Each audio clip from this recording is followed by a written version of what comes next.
A mechanic by the name of Matt Farah once drove a 1996 Lexus LS400 to 1 million miles. Same engine, no rebuild. That's not luck. It's what happens when someone actually protects the margin Lexus builds into these cars.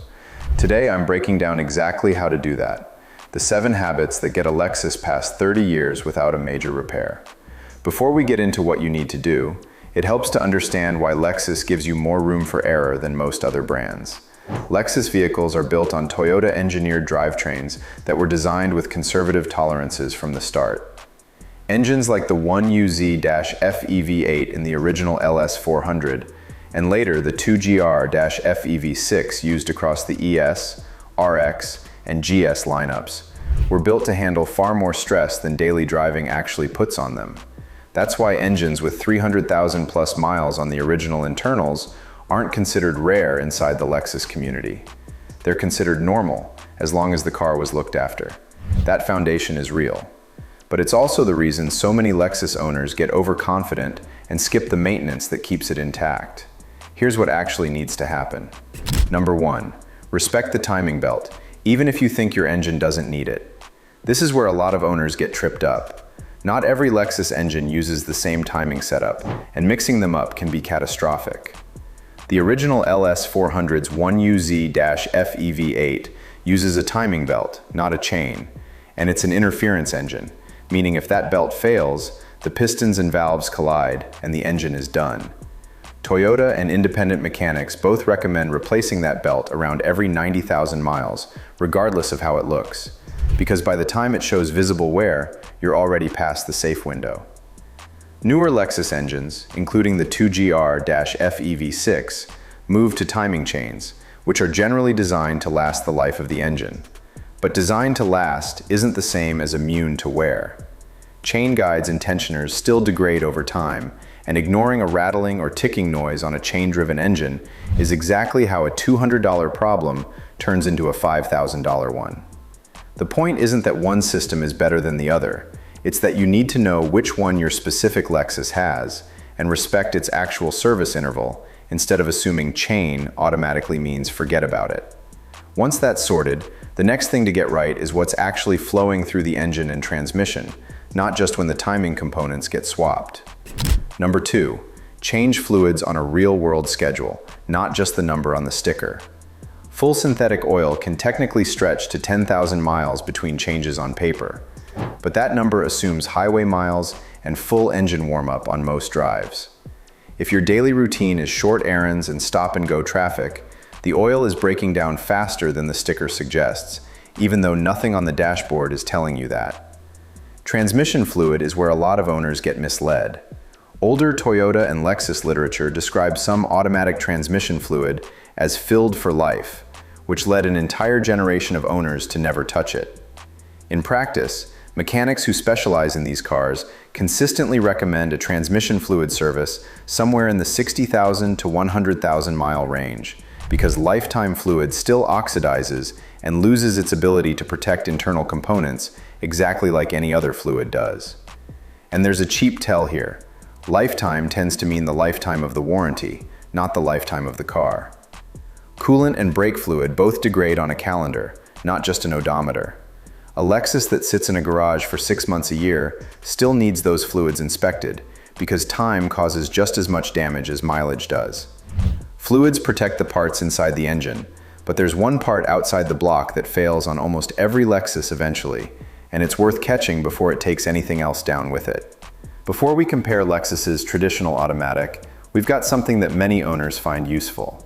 Our Lexus Longevity Guide is a complete buying and maintenance guide packed with engine discussions, maintenance advice, and practical tips to help owners better understand and care for their vehicles.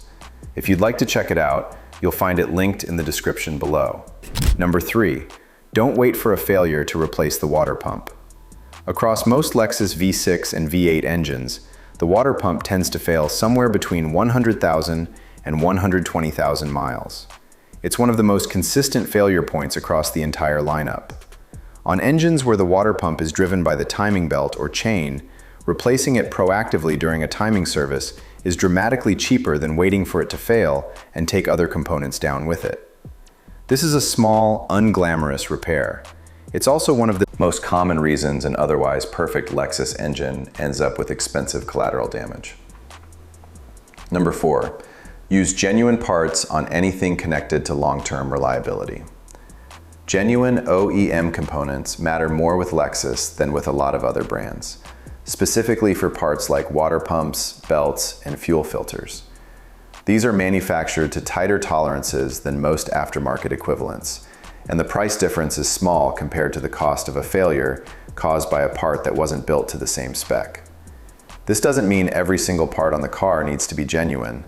It means the parts tied directly to engine and drivetrain protection are not the place to save a few dollars. Parts and fluids only go so far though. How you actually drive the car day to day matters just as much, and it's the one factor that has nothing to do with money.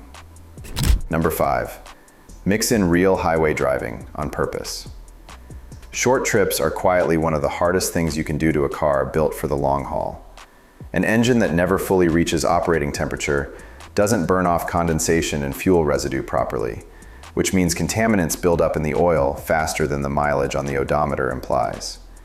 Stop-and-go traffic adds constant heat cycling to the transmission and puts more wear on brakes and suspension than steady highway driving ever will. Owners who've kept a Lexus running for decades consistently mention the same habit. They deliberately take longer highway drives, not just because it's convenient. It lets the engine run hot enough, long enough, to actually clean itself out, and it lets fluids fully circulate the way they're designed to. Driving habits protect what's under the hood. But there's a slower, quieter threat working on the car from underneath that has nothing to do with the engine at all. But before we get into that, hold on for just a second. If you're enjoying this research, like the video and subscribe to the channel. It really helps us keep making these deep dives. Done? Perfect. Number 6, deal with rust before you can see it. Corrosion doesn't care how good your engine is. A Lexus with a mechanically perfect drivetrain can still get pulled off the road early. All it takes is rot in the subframe, brake lines, or fuel lines. This shows up most in regions that use heavy road salt through the winter. This is the quiet reason a used Lexus from a Rust Belt state and the exact same model from a dry climate can have completely different life expectancies, even with identical mileage. Owners who've beaten this problem talk about the same habit: regular undercarriage washes through winter and rust proofing applied before corrosion is visible, not after. It's not exciting maintenance.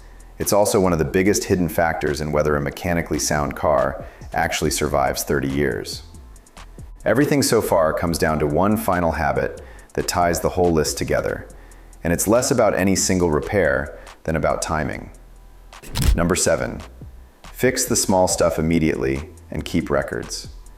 A minor coolant leak addressed the week it appears costs almost nothing. The same leak ignored for 6 months can turn into an overheated engine and a bill that changes the entire math on keeping the car.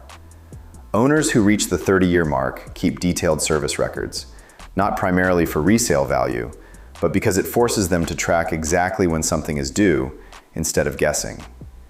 That habit alone catches more problems early than any single item on this list.